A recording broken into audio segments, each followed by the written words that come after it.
India has always been traditionally a spectator sport nation. In the last 16 years, we are seeing this paradigm shift towards participative sport.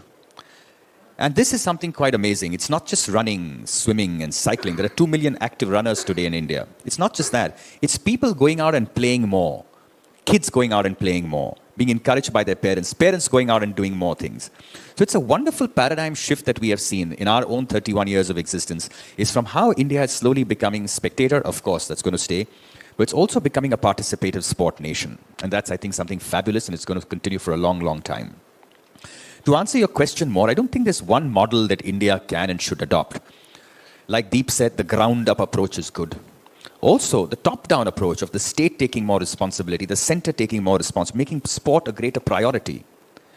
We have a lot of lip service to sport that is happening already, but we want tangible things. We want to see incentives on the ground. We want to see tax breaks.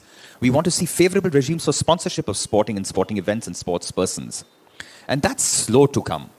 So I think India will need to absorb and evolve a multi-dimensional approach to growing sport in the future.